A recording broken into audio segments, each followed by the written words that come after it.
And we are back again at the airport. I need to find my way to Terminal 1. I'm flying Scoot Airline, Singapore to Japan. So SkyTrain to Terminal 1 is here. So let's go bago tayo humilata at kumain because I'm so hungry. Ang sakit ng ulo ko, grabe yung init sa Singapore. Nakakaloka. There, SkyTrain. Made it to Terminal 1. Yung flight ko is around 9 o'clock pa in the evening. It's around 4-ish or something. Pero sometimes they open ng very early. Kaya i-check natin. Para if they open early, we can go sa lounge to kill some time and do my rounds for window shopping. So Scoot going to Tokyo.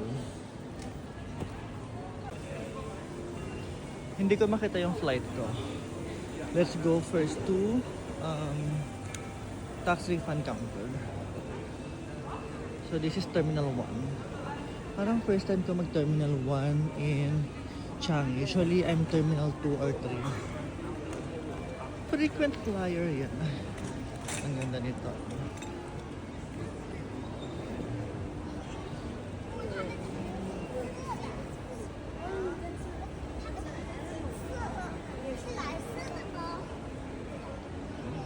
Cool.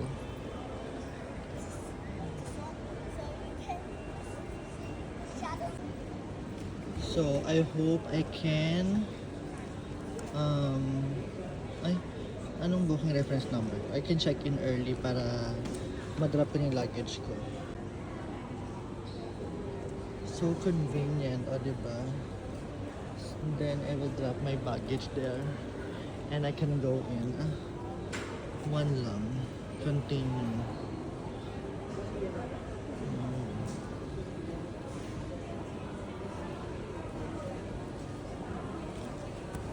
Printing.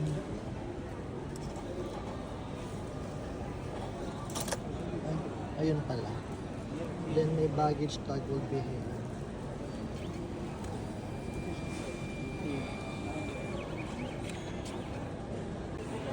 But before ako mag-check-in, let's go first to GST para makapambili ako ng bichang.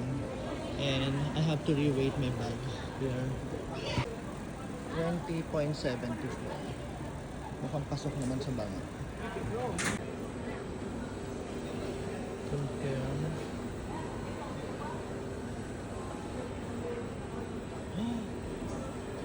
Ayaw niya. And just like that, it's so easy, diba? Grabe, ang pakabilis. Sa Pilipinas, napakadaming proseso. So we are now going into the departure area and I can see duty free. So I have to claim lang may GST na $60 din yun. Hello. So hindi pa na tayo agad nakapasok kasi yung boarding pass ko may nakalagay na proceed to document check counter. So we need this stamp pa. So they check lang may may passport, may visa. So we're now going in here. Pagpasok mo naman talaga ay Louis Vuitton na. Pero let's go first to GST. Where's GST? It's somewhere here. So later we'll go to Saint Laurent, to Balenciaga. There's Gucci, there's Hermes, but now GST muna dahil sayang na ang $60. And I need also to go to Louis Vuitton, you know, as a social climber. Pero kung bibigyan ako ng Hermes ng isa sa mga bag na yun, kukunin natin. And I can see it. GST cash refund. Charles & Keith. Ayun. Nakuha ko na rin ang aking $60. So now, I need to sit down because I'm going to fix my bag first para tayo ay tuloy-tuloy na makapaglakwatsya. Let's go here.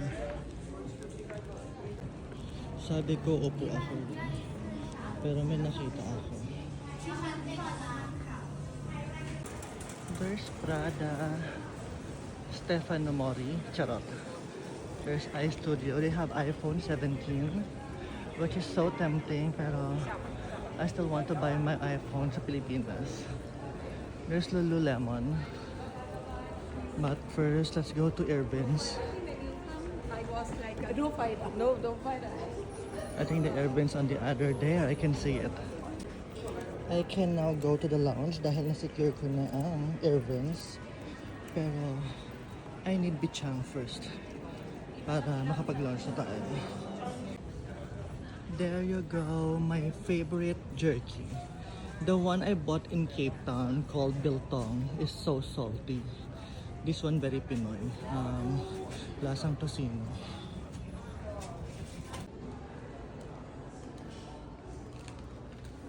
This is the iPhone Air. It's so thin compared to the 17 Pro. See the difference. Ay, ang ganda ng color blue. Pero mas bet ko itong... Pero parang hindi pa worth it magpalit. Siyempre, di ba pinagsak natin? Pero ibang klase ito. Ang ganda niya, sobrang nipis. So this one is Air for 1512 1742. Yeah, this time I'll be getting the 512 gig. I cannot, ang ganda niya. But the camera, the thinnest iPhone ever. Let's check the camera. Okay. Ang ganda lang yung zoom niya. Can it be more? Ah, wala, yun lang. Ang ganda lang yung zoom niya. For video also. No, kahit maganda siya, the camera is so basic. Like for the Pro, bakit nag-update to? The camera. O, diba? Zoom up. Hanggang 40. OA. Tsaka ang light niya, ha? Okay, let's get iPhone 17 Pro then. When I'm back in Manila.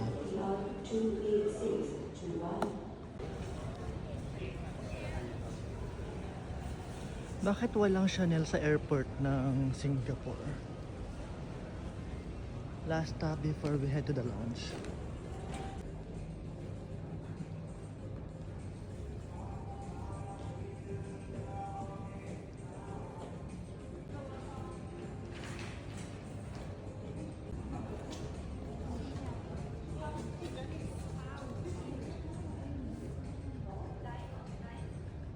Ang dami palang range ng lipstick ng LV. Look at this color, the plums. So nice. But almost $10. I mean, $200.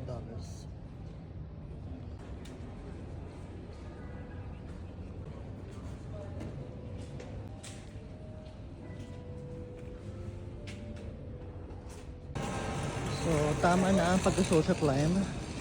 Let's now go to the lounge kasi gutom na ako. I have to transfer lounge here in Marhaba kasi yung gate ko is mas malapit dito. Pag sa kabila, medyo malayo. Pero, there's our mess. Let's go. And this one also available, right? Yes. So, this is Singapore First Lounge. Qantas. Ang feeling, syempre dito tayo sa Marhaba Lounge. Welcome passengers of Japan Airlines. Hello. Here? Oh, here. Everywhere. Oh. This one, I think. Malaki siya. So let's now go first to find our spot. Somewhere here. Kasi matagal tayo mag-stay dito. So, they have vermicelli noodles.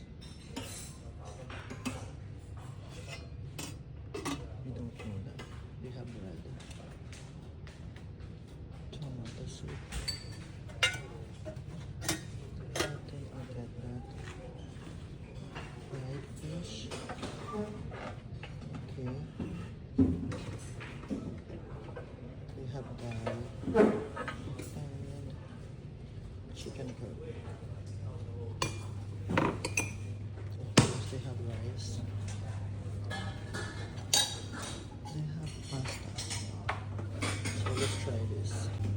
They also have sandwich. So syempre, we have to get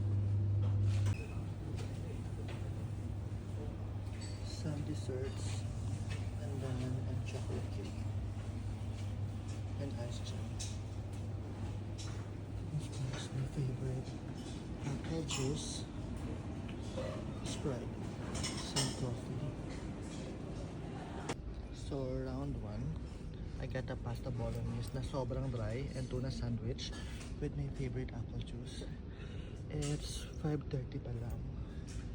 And yung flight ko is I think around ano oras pa? 8:08. Mamaya pa siya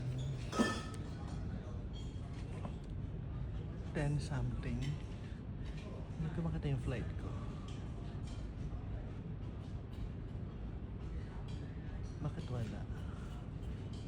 Basta mga 10 something pa siya. So, I have a lot of time. And syempre, magpakabusog tayo dahil wala tayong food sa plane. Okay, so round 2. I got the fish and chicken curry with apple juice. Grabe, so inviting yung ambience ng mahaba lang. Parang hotel.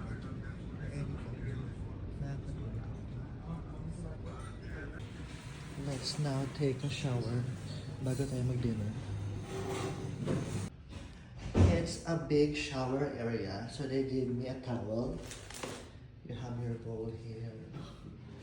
Hindi ka mahihirapan mag-bihis mamaya. You have your dryer there and the shower area. Look at that. They also have some conditioner, shampoo, body wash. Buti I have my facial wash with me. So, let's go have a shower.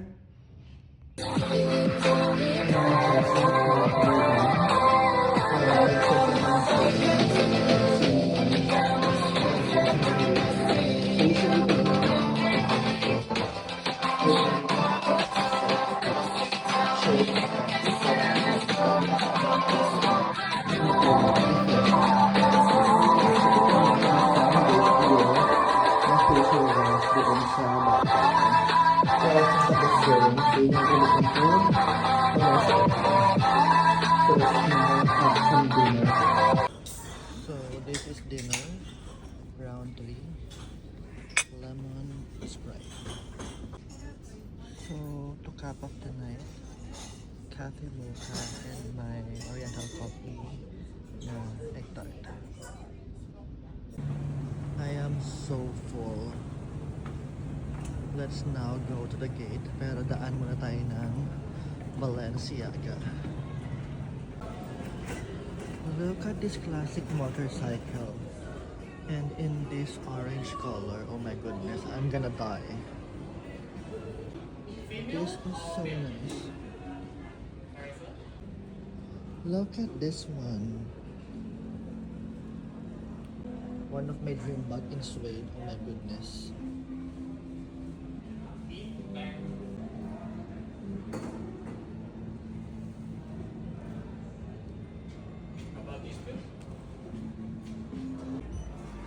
I think mag-Pedro na lang tayo. Look at this one. It's so Alaya. And this one is so Loro Piana. Sino ka naman dyan, di ba? Grabe to, napaka-OA. So, this one is the arrival area of Terminal 1. Diba? All machine. Walang masyadong mga nagmaman na immigration officer. So many cute toys. Pero ayoko nang tawagin yung mga Hapon. Baka mabudol pa tayo. There's Moomin. They will definitely like this one. So cute. Lilo na Merlion. How much is this? Ay, $32. So we are in gate D34 all the way there. What I hate about Singapore airport is yung security nila na last check is nasa may gate mismo. So, if you're gonna buy drinks outside, like mga canned drinks, hindi mo siya maipapasok. Di ba? Sayang lang. They will confiscate it sa gate mismo. Kasi nga, bawal. Though, meron namang mga water station inside. So, I think hindi pa siya nagpapapasok. So, I think ito yung mga crew sa flight namin. People are starting to line up. 22:35. So, mag-board na siya. Let's line up. We are now moving inside the gate.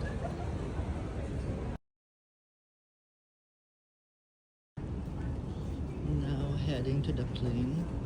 This is my first time to ride Scoot.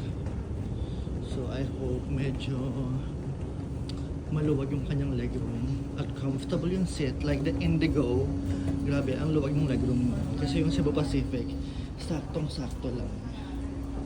So I'm in 12K. Last time I checked, wala akong katabi. So sana, wala pa rin akong katabi. So in fairness with Scoot, medyo maluwag ang kanyang legroom. Diba?